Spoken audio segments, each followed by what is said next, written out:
podcast listeners, if you hear my voice right now, I need you to do something for me. I want you to take out your phone or on your computer, go to Apple Podcasts, search for Ask Your Oldhead Podcast. You'll see my logo, my little picture, my little image there. Find the show. Please rate and write a review. It's a small thing, but it helps others find this work and find what I'm doing here. And it really, really matters, as small as that may seem. So if you could please do that before we get into the show, I very much appreciate it. Thank you for listening. Let's get into it. Peace. Peace. You are listening to Good Brothers. Let's get into the show. Peace. Here we are, Good Brothers. And so Majestic, first of all, how you doing, guy? I'm good, man. You know what I'm saying? All as Ramel would say, all things considered. You know what I'm saying? Positive, man. Myself, Knowledge Bill, Divine Culture. We went did some running, you know what I'm saying? The first of our urban running expeditions this weekend. So you know what I'm saying? So got that in, more to come about that. But yeah, so we did that and moving through the week. So I'm good, man. You know what I mean? How about yourself? I'm fairly well, you know what I'm saying? All things considered, I'm good, man. As they say, I ain't gonna let nobody steal my joy, man. That's right. That's right. Ain't nobody gonna steal my joy. So you better know it. We're gonna leave that right there. That's right. So we're gonna jump in. We're gonna jump in and we're gonna talk on two topics. Both involving women. Yeah. Women in our society that made as we could say, made waves this weekend. That's true.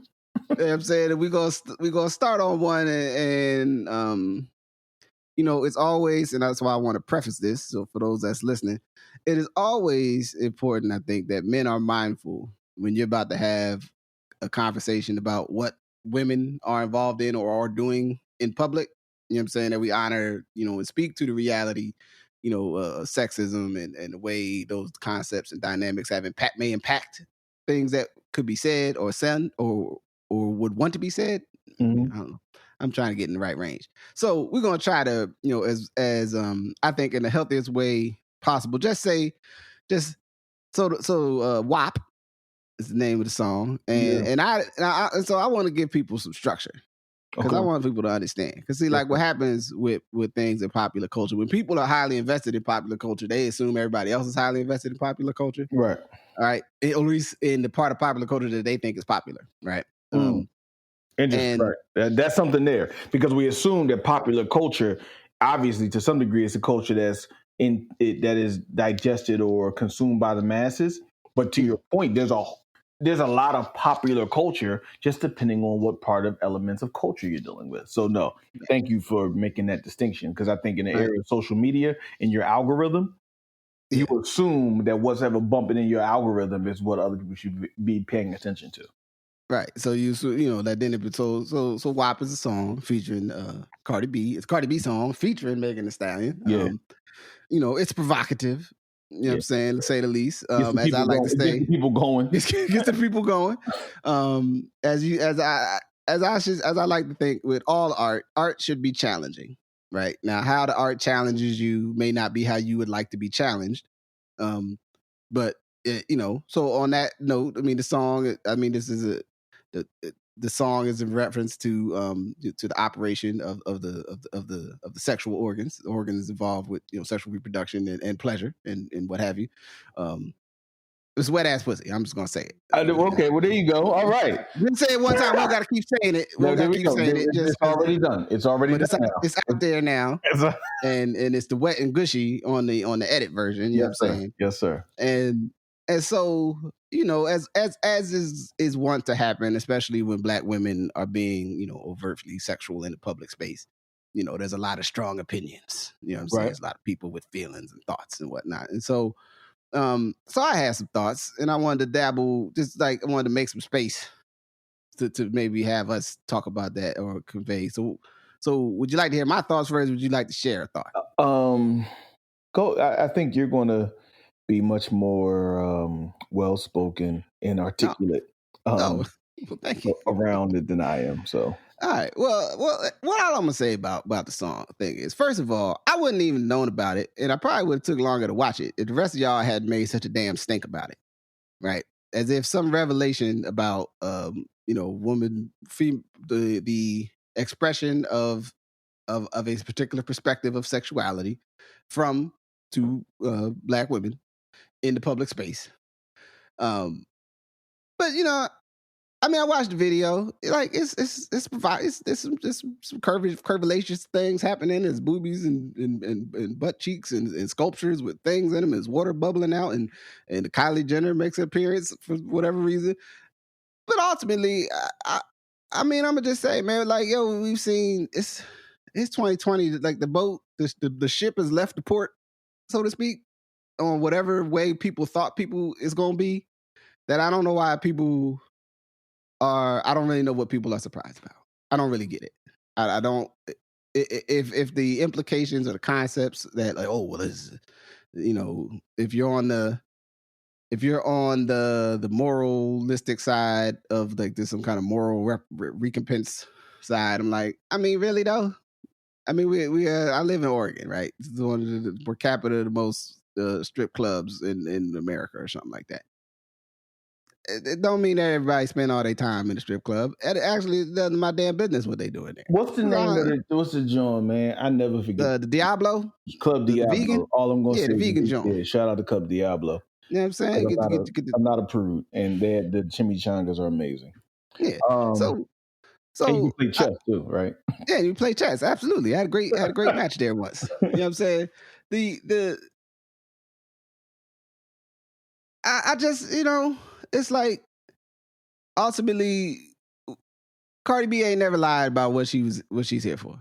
And honestly, there's a lot of things I like about Cardi-B. Because Cardi-B, I don't think that she doesn't act like she's not doing what she's doing. Which I think is usually, to me, the biggest challenge is when people are like, no, I just like short shorts. It's like, no, I like short shorts because I want people to look at my ass. And I also have a dynamic of my life that I was able to maneuver through by using what I had access to. You know what I'm saying? And then, because as far as I know, Lisa of the Love, she was on the Love and Hip Hop, right? First, and then how she kind of found her way. I think so, yeah. Then she find her way. Pop culture, I don't know. I don't know. Out of that morass. All I knew was Cardi, bloody moves. These is bloody shoes. That part. And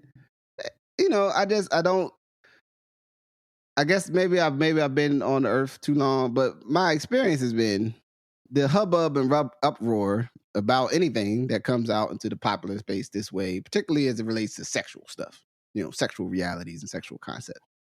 It's not really much evidence that people being all pissed off about it actually changes anything in any way.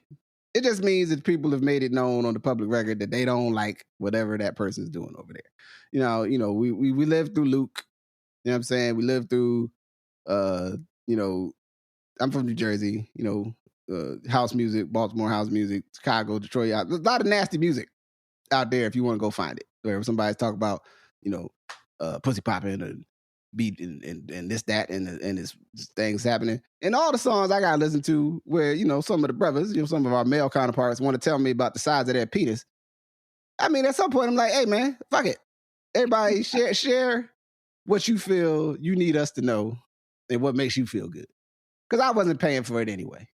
So I don't know, man. There was maybe a time in my life where I could have been in the sisters, man, we got to deal with because I operate within a code. I was talking to my daughter about the other day, and we talk about modesty, right? Now with that though, I understand, like, we still all got to work out who we are and how we want to show up in the world. And if you didn't agree with me that you wasn't going to be, dropping it and making it hot in the video, who am I to be mad at you that you want to share that with the world? Right. Hey, look, it's cool. Megan Thee Stallion name, the Stallion part is strictly about how she physically shows up in the world. Like, I don't think it was about her horse riding skills. You know what I'm saying, Even right? though, I mean, Stallion, yeah. Stallion is a male horse. Like, we can get in. It's a complicated. Yeah. You're right. But the vernacular, the colloquial usage of the concept is like woman with a certain, body dynamic happening in there, right? Yes, sir. You know what I'm saying? And I especially as it pertains to men, right? Because I'm not here to make decisions about other people. But man, if you are upset, and then on the other hand, if you're not, because I guess I'm probably leaning towards the people who are like have a big problem with it, and then those, like, if you got a big problem with it, there's a pretty good chance that there's something else that's much more impactful for you to be worried about than about whether or not that you think like Cardi-B is like recruiting, like, or as if Cardi-B and Megan Thee Stallion making a song about the quality of what's happening in their pants is, or whatever type of lower body coverings they got on, is more powerful than the actual day-to-day incentivization of, and also the violence and force involved, sometimes with women being involved in, things that may dabble in the world of sex trades and whatnot. Like, this is not a direct linkage here of like how one gets to the other. So let's, like, can we just be honest, like, and just let it, like, if you like the song and it makes you dance, then you go ahead and enjoy it. And if you don't like the song, you just, if it come up in your auto John, you just skip that one. You know what I'm saying? Or if you're listening to the top 40, you just go, let me skip that one. You know what I'm saying? And I didn't go confirm it. I got one other thought that I just thought was hilarious, but I want to give you a chance to add on because I've been talking. Well, this won't be long. So thank you just for saying and talking about pop culture. Like, I heard it on the radio and I was like, whoa, okay. And I put Frankie Beverly back on. Right? Whatever, right? Yeah. Cool. But the Frankie Beverly song I put on was After the Morning After the night before, which it has its own complications, right? Yeah, absolutely. So when all the fun's over. When all the fun is over. Will you not want me anymore? Right. You know what I'm saying? Like, and only Frankie Beverly could make a situation that is seemingly he was in control of, act like he wasn't in control of it. But that's a different right. That's a real passive aggressive ass shit he just did. Yeah. So I mean, leaving that alone. So there's two vantage points I have of it. Number one, historically, and I think this is always important because I find that we have conversations because we're repeating history and not renewing it, or we're repeating history and we're not students of history. So for all those thinking that these kind of songs make women do stuff, I would say see Exhibit A and B of Lucille Bogan and Bessie Smith. Lucille Bogan, and Alice Devine put me onto this song. This got to be one of the nastiest songs I've ever heard. It's called Shave 'Em Dry. And the song was created in, like, I think 1935. So for anyone that wants to go and listen to Shave 'Em Dry, I'll find the link. Please find a link and share this link. And another song that Lucille Bogan has, an infamous song, is To the Cows Come Home. Now, obviously, when you look at the history of the blues and you look at the history of the relationship between the sacrilegious and the divine, as people would frame it in gospel and blues, and the relationship, right? You just got a lot of different kind of music. And so my point is, historically, Bessie Smith, Lucille Bogan was doing these kind of songs talking about what I wanted, what I needed. Bessie Smith, the infamous song, I need a little sugar in my bowl. Mm-hmm. Right? So this stuff didn't just start, man. And I don't, so let's not have the historical conversation like that. So while everyone is thinking about their grandparents and great-grandparents and women that they honor and stand tall men and women of antiquity, you know what I mean? They was listening to this stuff. And just like now, you got people who do some stuff and people who do other stuff, right? We don't have the same conversation, although when we look at what just happened in Chicago, maybe we should, about the wild music that we have been listening to around proximity violence and intercommunity violence for a good 30 years now.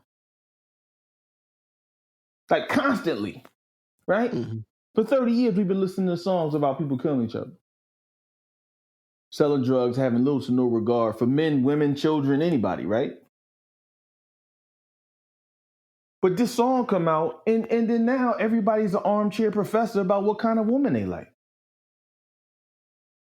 Listen, man, that ain't my, listen, man. It's a lot of stuff going on out here. Homicide is going up. Trump signed an executive order he can't enforce. You see what I'm saying? People will be losing checks. So if the violence is already in most cities in America, if it's already lit, what you think is about to happen when mugs start not getting a check? So the fact that we want to have a conversation about a video that you watched over and over again. Right. You watched to make sure you understood what was going on. Yeah. So then you wanted to have all the evidence. Right. So you want to have all the evidence. You want to evaluate everything. So you no matter how many angles you had to watch it at, you needed to make sure you knew exactly what was going on. So it's in the video. It's ahistorical, and it's again, this goes into my second point. I don't care. It's ahistorical, but I don't care. If you don't like it, don't watch it. Yeah. Right? Like it just move on, man. This idea that we're going to have this broader conversation about this one song when there are 1,000 songs like this that you just don't know because you're not listening to youth culture. Youth culture got thousands of songs like this. Everyone wants to be the old man who wants to think about this stuff, and it's usually men. It's not that many women, right? The song is based off a Baltimore house music classic. It's some hoes in this house. And anybody who is 45 or down, between the original, and you know what happened when the song came on. So, what we have to be really careful about doing, and it's like I said, point 2. Point 1 is ahistorical. Lucille Bogan, Bessie Smith, check it out. Part 2 is, so what? It's so much music out. If you don't like it, you don't like it. I only saw the video, literally, I did not watch the video on purpose and only in the context of having this conversation. Because if that was the case, you could watch 1,000 videos on the internet about people like stripping. There's nothing expressly different about it than your garden variety strip club, right? Yeah. So the fact that especially a whole bunch of out of shape, Larry Holmes looking flabby as sick men want to have a debate, man, it's not worth a debate. What you should be debating is sex trafficking, which is done by guys who don't produce that kind of music. And if you think that young ladies are going to be moved to that behavior expressly because of a song, then what you're doing is not understanding the culture of environments that many young women find themselves in, to your point, due to sexism, perspectives of patriarchy, gender violence. Like, that's what you need to be worried about, champ. Yeah. That is an outward, man. That is outward bullshit manifestations of people getting paid. Call it what it is. Yeah. You see what I'm saying? The only difference is Lucille Bogan and Bessie Smith did it in a juke joint, and Cardi-B and Megan Thee Stallion did it in a video that came on YouTube and got millions of views. You see what I'm saying? Like, don't confuse one with two. You like it, watch it, and act like you ain't watching it. I don't care. People, man, I don't know, man. Whatever they trying to put out there, Meanwhile, Rhapsody do videos with a whole bunch of sisters with right. Y'all ain't tell nobody about them yet. Y'all ain't told nobody about it. Kept playing, showing that every week and a half. Just want to remind y'all, Rhapsody had a video showing modest sisters all over the hood. But you want to, you know what I'm saying? Like, cut me a break. And you don't really like modesty. You just want something to complain about. That's the other part of it, which I ain't gonna go. We ain't gonna go there. But like, you don't really, you know what I'm saying? What you talking about, you like, you don't really like anyway. Right. You're lying. You're lying. It's the one thing that is, or at least. What and I like I said that I like, one thing I like about Cardi-B is that I think when I've heard her speak on stuff, I'm like, she's telling the truth of how she sees the world. Whether you agree with those perspectives or not, I don't get to sit like she knows. Yeah, like, man, Cardi-B, I'm out here with this, and I respect that. Cardi-B is who she is, man. Like, don't act like Cardi-B ain't who she is. And if you know anything about the East Coast, just like, you know, black culture, but I'm using this in particular, yo, you know where she's from, what her background is, and how she carrying it, man. And don't act like that ain't what it is. Yeah. And she from Highbridge, man. Like this, I just don't know what people was acting like you don't expect. Yeah, she gonna have long nails, and yeah, she gonna talk about politics. She gonna talk about killing the people that killed Breonna Taylor. So her thing is like, you talking about me with these clothes on, but what you should be talking about is the people is arresting the cops of Breonna Taylor. Nobody's perfect. Everybody got their own challenges. But the point is, focus on stuff that matters. Yeah. You don't like this? Speak out about sex trafficking. You hear very few men. I'm saying, just generally speaking. Yeah. Speak out about sex trafficking. No. You know what I'm saying? Because sometimes it would make you dig like, okay, well, what part did you play in seeing something that you saw or did? Mm-hmm. Right? So it's ahistorical. Shout out Lucille Bogan and Bessie Smith amongst other blues singers and women that went blues who never, you know, got the props inside the juke joints, but never got the broader props they deserve, frankly. Mm-hmm. And I don't care. You said it a lot more creative than me, but I don't. Yeah, I did. I can care less. So what?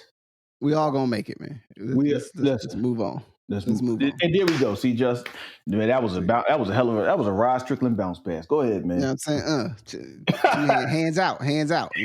There we go. So, in a pivot, today, all right? It was today because I was driving, I think, when somebody texted and was like 4 o'clock. Gave it. Like 1 o'clock your time. Yeah, 1 o'clock my time, 4 o'clock your time. So, Kamala. I'm doing it. I think I'm in the Delaware Valley. She's from Berkeley. You definitely did a black thing. I'm gonna keep messing up that girl's name. It's like your grandma keep messing up your neighbor's name and shit. What's the baby name? Oh man, what's her name? She lived down there. Kendra. You know the girl down the street. She never used Bessie's daughter.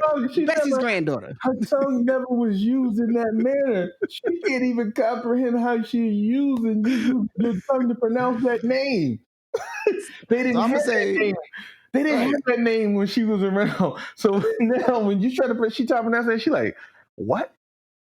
Well, you know the girl. The girl, she went. She's the senator. The senator. Right, yeah, senator girl. You know what I'm talking about. Her. And then, you know, it's like, but she has been announced as the official running mate and the vice president candidate. That's the ticket. Is Biden Harris. That's right. Could have seen this coming. Yeah. I mean, what's your, I mean, do you have an official first thought? Well, my official first thought as a part of the Peduto administration is that we support anyone that can take out the particular person that is inhabiting the White House right now. And we are down with anyone that's ready to take that person out. So that's my official perspective. So I want to say something. And first thing I want to say about this is different vantage point. What I learned today is the power of Representative James Clyburn. So just for context for folks, when, as everybody remembers, there was a point where Bernie Sanders was up, Michael Bloomberg came in and spent $1 billion to lose, $1 billion in a month. Man. And we all were thinking that Joe Biden was done. Like a lot of things in my life, I sat with my father at the beginning of March, and he asked me what I thought about, the election, and then proceeded to tell me everything I thought was wrong. And he was right. Everything he told me that day, I was wrong about, and I was absolutely wrong. And some of the things he told me that I was wrong about are horrible that I was wrong about it, because it speaks to where America is. So some of them I'm not even going to share, because it actually speaks to the fears of America, why some of them couldn't win. But he was clear with me that the only person that could be the Democratic nominee was Joe Biden. And so Joe Biden goes into South Carolina. Joe Biden goes to Representative Clyburn, who's the third ranking member in the House of Representatives, after Nancy Pelosi and Steny Hoyer. Nancy Pelosi in California, Steny Hoyer is from Maryland, for those who might want to check it out. And Representative Clyburn is from South Carolina. And he goes and he says, basically, Jim, I need you, right? Clyburn says, cool, I got your back. But what I'm going to need from you to do in order for me to do what I'm about to do is pick a black woman as your running mate. And then Joe Biden said, cool. If you can do what I need for you to do so that I can actually win this, I will pick a black woman as my running mate, right? Clyburn proceeded to go outside and said, hey, everybody, I like Biden and I don't like them other people. And because James Clyburn is that important and that powerful, South Carolina became a tsunami for Biden and destroyed the idea of Bernie Sanders or Michael Bloomberg or anybody else being a Democratic nominee for president of the United States. Yeah. That's the power of James Clyburn, number one. Probably history will go down and say he was probably, I don't want to say this appropriately because I know these folks got these new terms. He is the most powerful person who is the descendants of what we call black people in America. I just want to say that. We'll call it that. Oh, you know what I mean? Going there. Yeah. You know, I want because one, I assert global blackness, so I don't want to get into the other conversations, right? Yeah. However, I do also understand the particulars and the history of South Carolina and Robert Smalls in particular when you come out of slavery and the Reconstruction. So for anybody who wants to, like, Robert Smalls and Clyburn, actually, interestingly enough, has pictures of all the Congress people and senators from South Carolina on his wall in his office from Reconstruction, interestingly enough. So anyway, so I saw the power of Clyburn because, and actually I see that to some degree, Biden is a man of his word because he made a deal. Right, he made a deal. You laid it out. He said, "This is what I need to see to support you." And it's like then you got to deliver on what you said. I mean, which people may feel one way or another about, but that's the reality of politics, and politics is the reality and the activation of people making decisions that have a governmental whatever impact, or that impact the operation of their society. Whether you think it should be some other way, right? Like, it shouldn't be so transactional, possibly. It should be more rational based on what's the best idea, possibly. These are all good ideas. Also, there's a thing of, and I think maybe referencing back to the struggle Coachella conversation and Ross, and about, like, you got an organization, you know what I'm saying? You got a unit that's been built by years of investment in organizing and delivery, and sometimes failures and sometimes successes, and fighting together and commitment and loyalty. Then you have certain things that you can bring to the table. we can get into like I said, the larger existential debate of that, if that's how society should run or not run, right? But the reality is, if you are trying to make a substantial change in your environment, you need something beyond just you, right? And if you say, well, we just need money, yeah, but then what you're gonna do with the money? You're gonna give people money as a trade to do something, right? Which I don't think that's definitely no more honorable. But if you have people who have done legwork, the importance of, and I think it's something to remind people the importance of, like, strong Black voting blocks and where they exist.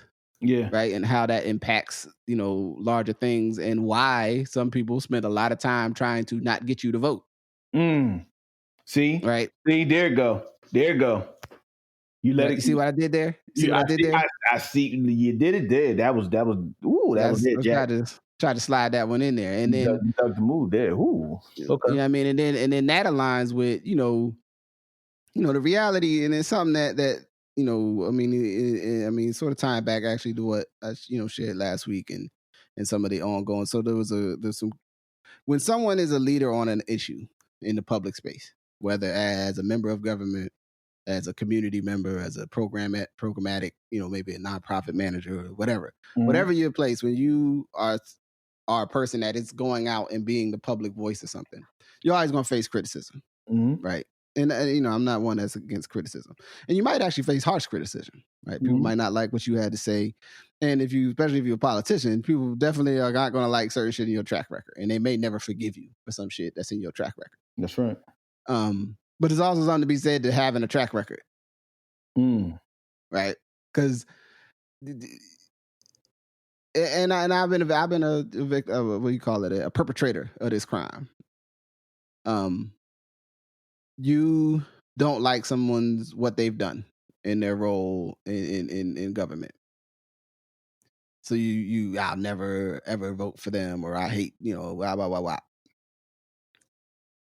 Also, I ain't never had to make none of them decisions, right? Now you might, go to like, well, I'm dealing with more revolutionary radical politics, and I expect it, so I would never be in that position, right? And you'll never be in that position. Right. So, you'll never be in that position. Right.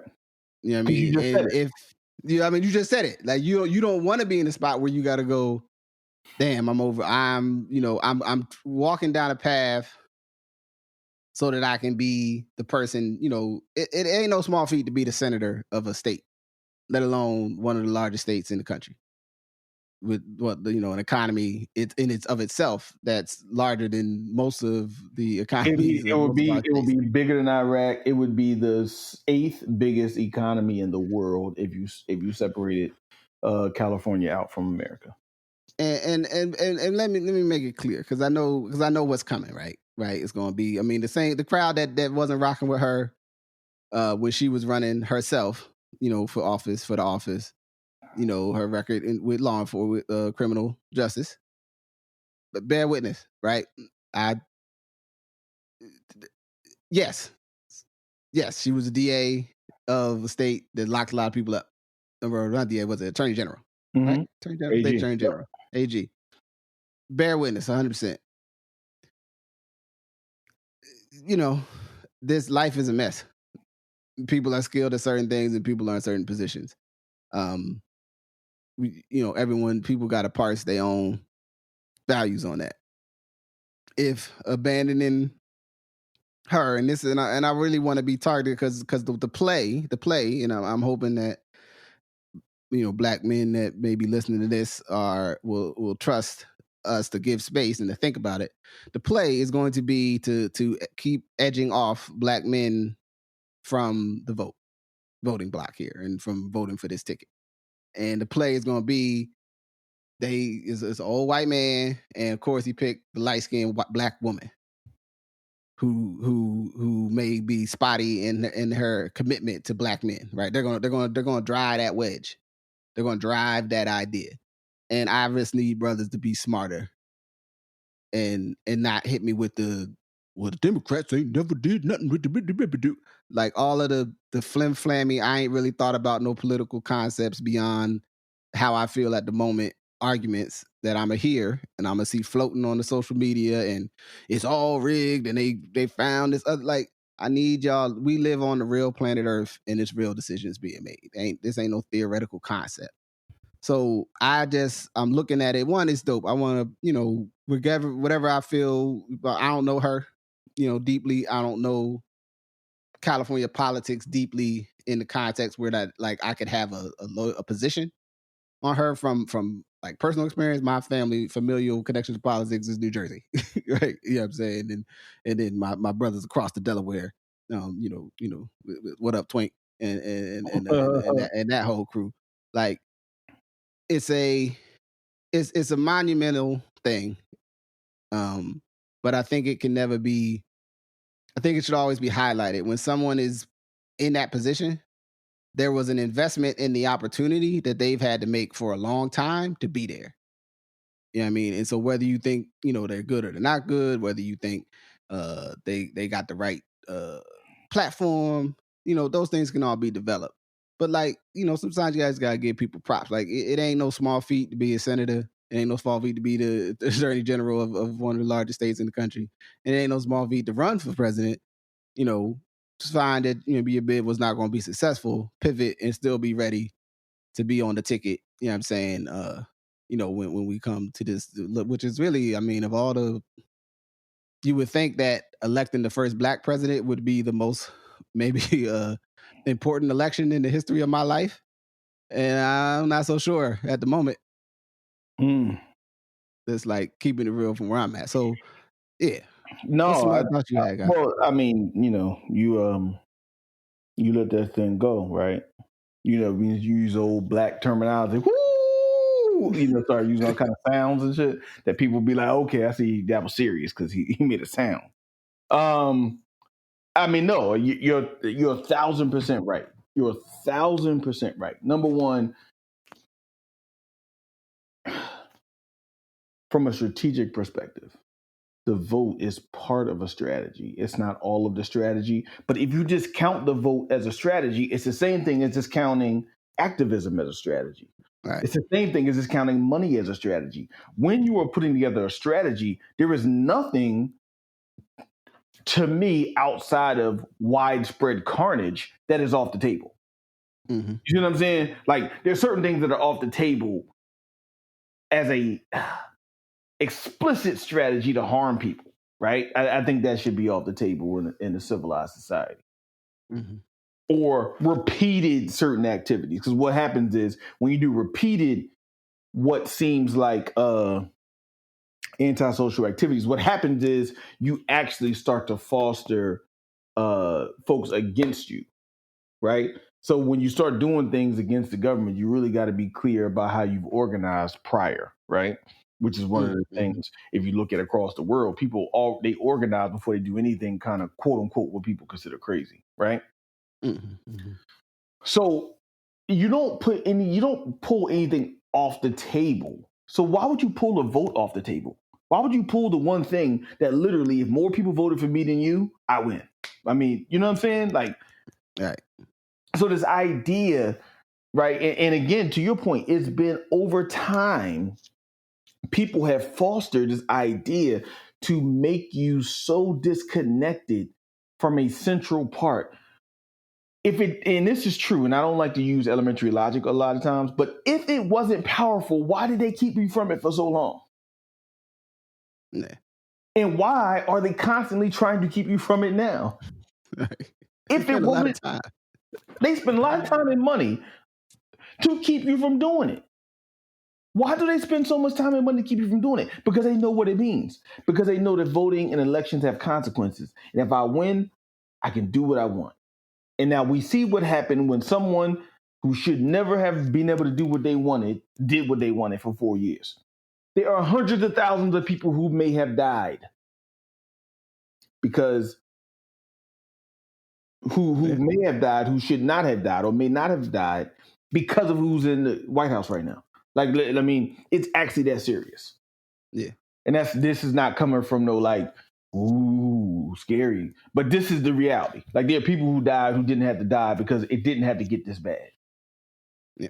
right? Like there's economies that have been destroyed, right? There are people out of work because we didn't treat this with the seriousness that we should have, because a federal government is supposed to be able to have stuff in play for these things to occur. That's why you pay taxes. You pay taxes so if something crazy like this happens, somebody can come and do something. Right. There's resources. There's people who've already spent time thinking about it, so they don't got to start thinking about it when. And you don't have to think about it so much. Right. So that is one part of it. The second part of it is your other part of the conversation of, again, some part of this kind of down low, like, oh man, she just dead because of this. Now, Willie Brown is one of my political idols. But she's not dead because of Willie Brown. You see what I'm saying? Mm-hmm, mm-hmm. That was 25 years ago. Right. She's not dead because of him. I mean, she was put in position, but that's strategy. He was put in position by somebody. He was put in position by the Burton family. The Burton family put in position by other people. I mean, everybody put in position by somebody. Literally, in that particular game, everybody's put in a place by somebody. So we talked about that in when we talked about Andre Harrell and sponsorship and mentorship and sponsorship. Yeah. Right? So we can't do that. That woman, that sister, qualified herself to be what she is and do what she's doing. And at the end of the day, even though Slim fired off on Biden, he had to think about it and say, this is my best chance to win. This is the country's best chance to win. Right? My father told me in the beginning of March that Biden was the best chance to win, and I doubted him, and me and him rumbled about it, and he laughed at me and Azania, and he was right. And then Biden took a look at the landscape and him and his people and said, this is the best chance for us to actually win. Mm. And you got to respect what that means. And you got to respect what that means from a sense of global blackness. You got to respect what that means from traditional African-American, traditional black institutions, whether you say that's Howard, whether you say that's the repertory theaters in Berkeley and stuff in Oakland, right? These are black institutions that Senator Harris and her sister came through, right? Mm-hmm. And for her to go to Howard, right? Mm-hmm. I mean, you got to think about it. It's something that the vice president spent time on Georgia Avenue. Like the prospective vice president, the nominated vice president spent time on Georgia Avenue. Right. She had wings with mambo sauce. Right. She had the mambo sauce on her joint. You know what I'm saying? Like you have to have that vantage point and then become part of the Black Greek organizations. You see what I'm saying? Like that is a black institution. Whatever your take on it, it's a black institution. You know what I mean? And so this person came through all those kind of things and all those kind of institutions. So sometimes we got to put some of our stuff to the side. And again, and to your point, just not be critical, not be thoughtful, but put it in a broader context for what we should be looking for. So I'm thinking about Clyburn. I think about her own talent, right? Her own skill. This is not somewhere you don't get to be, the city attorney for San Francisco, the attorney general, a senator. You can only fake it but for so long, especially with black folks, right? You can only fake it for so long. Like something is going to give if it ain't real, right? And so, my thing is, again, we can have these conversations around how we feel about stuff, but put it in the context of the broader landscape that is occurring. Like people are dying right now. People are not going to get their check soon, right? Schools, kids are going to fall behind. Even children are going to fall behind even more. Because I respect, I respect how everyone sees school, going to school, different variations. But one thing is not a lie. if young people were already in dangerous situations, for some of them, school was actually a refuge. Mm-hmm. And I can understand if someone decides school was their refuge, but I don't want to get sick, and that's okay. But I don't think we can forget that, especially sometimes we make things about children. Because remember, sometimes we be like, "Oh, it's about the children." Well, now we just know they just lost 3 months, right? We know they lost 3 months of education. We know that they largely lost 3 months of social equality. Sometimes they lost 3 months of health and wellness. And now, except for New York, which, I got to see what's going on there because they didn't figure out how to have school when nobody else has. I haven't even looked. I haven't seen what New York is doing.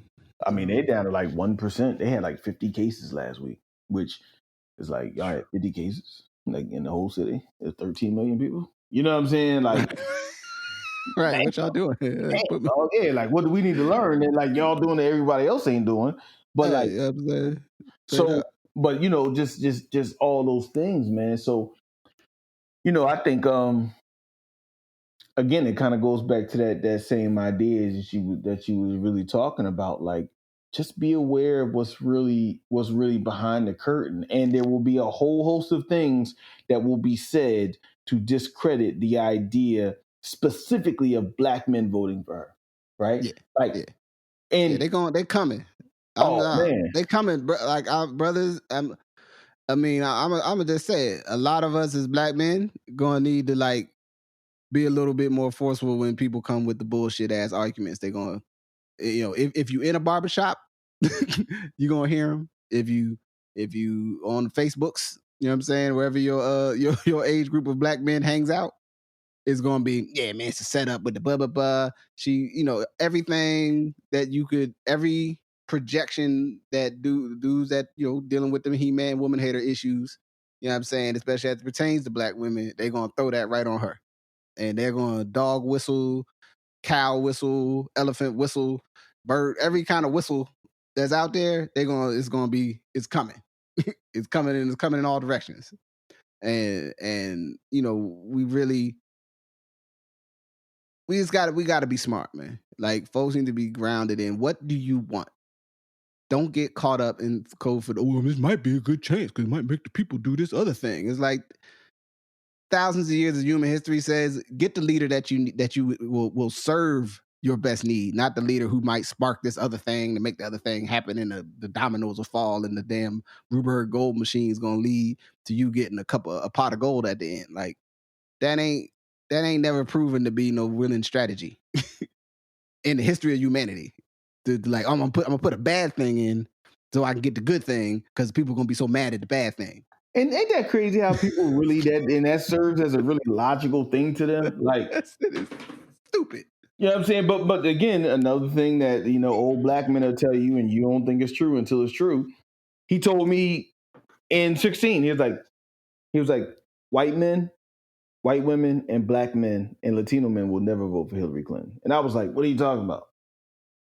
Yeah. And I didn't know how deep sexism really ran with this idea that there are sets of people who don't think that a woman can, because they're still coming from this idea of nuclear war. Like, they're still thinking about the red telephone. They're still thinking like that a woman can't handle the red telephone. Like, dog, it's not even, we're not in nuclear war with nobody. Why are you having this conversation like we can't solve something without picking up a telephone? Like, the red telephone is gone. Ain't nobody invaded New Zealand yet. Right. I'm just saying. So yeah, brothers, you know what I mean, being talked into, brothers being talked in or talked out of like certain behavior, man. Like, you know what I'm saying? Because at the end of the day, my man come to wreck this thing. My man came to tear this thing down. Trump came to tear this thing down, man. Yeah, from top to bottom. And it might be worth maybe a future conversation. I don't really like talk about them that long, but his whole play is especially if you know the larger America's history in terms of the North America, South America, like in different governments. His whole play really is right out the like rampant oligarchy playbook. Like, yo, we want the government to be weak as hell, so those with money can have as much influence as possible. And that's really all I'm not actually concerned about how long it lasts, because I'm only going to be here so long. I just want it to be good for me while I'm here. Right. And it's a world perspective that if you think you might get sucked into thinking it's like some deeper thought about it. Like, oh, he's like part of some cabal. It's like, no.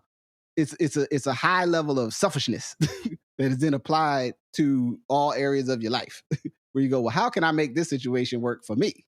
I don't care what the ramifications are for anyone else.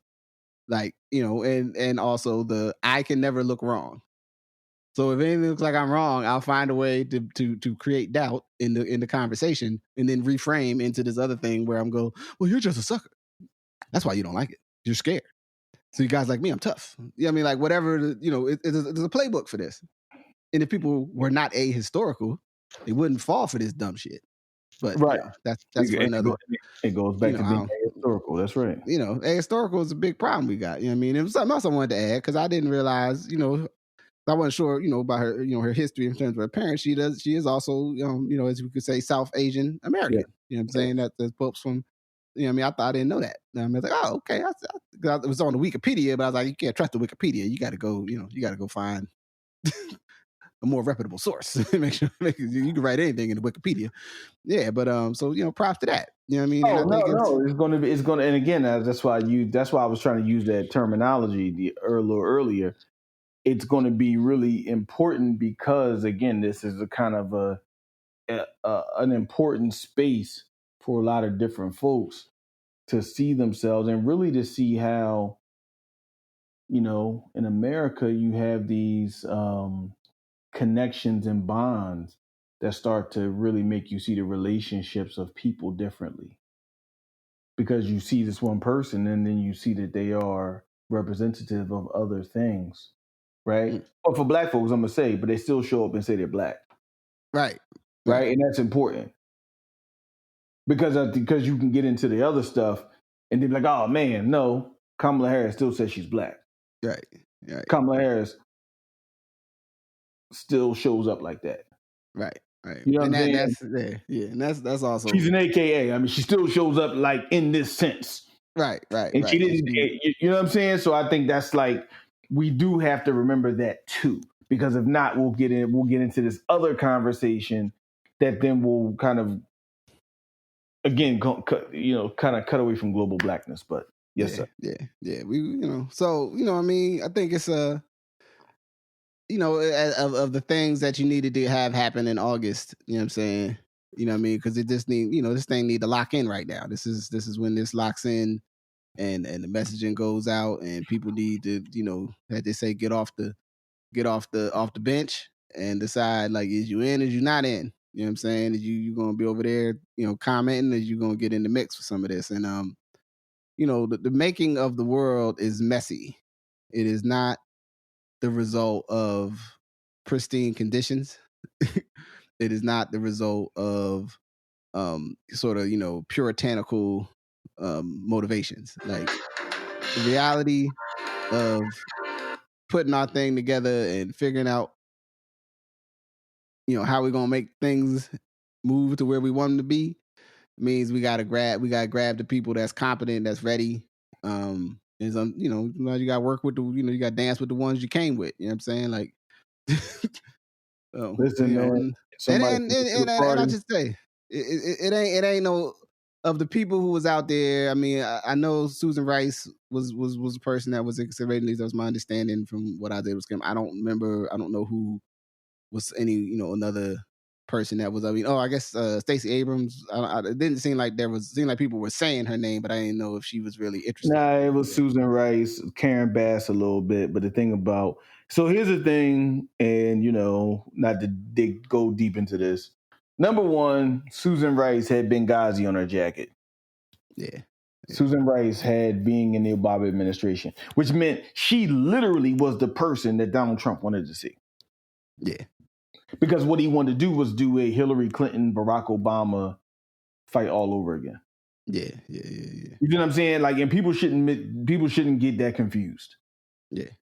like that's who he wanted to see, so he could say this was a person who talked to I forget the person, they tried to lock up, and Susan Rice had a conversation with him after they left office. Like, yeah. That was the whole play. That was the match made, And then Karen Bass, the whole reason that she was even in the running was the same reason that she can never be vice president.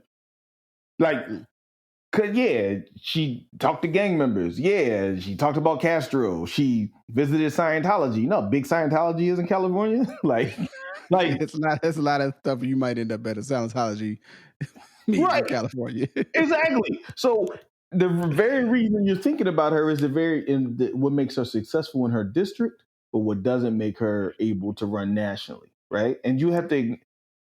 And so I'm gonna just say this for everyone that's listening or going to be listening. Sometimes your ambitions, sometimes doing your job well means that's where you're going to stay. Mm. And look at Clyburn. Clyburn doing his job well means he should stay right where he is. Yeah. But he was able to have the leverage and the power to create something different. Karen Bass, she wasn't going to be vice president, but they acknowledge now that she's the head of the CBC and a very powerful black woman. And she will not, and a very powerful legislator, not just very powerful black woman, a very powerful legislator. And she will not lose her office until she decides to leave.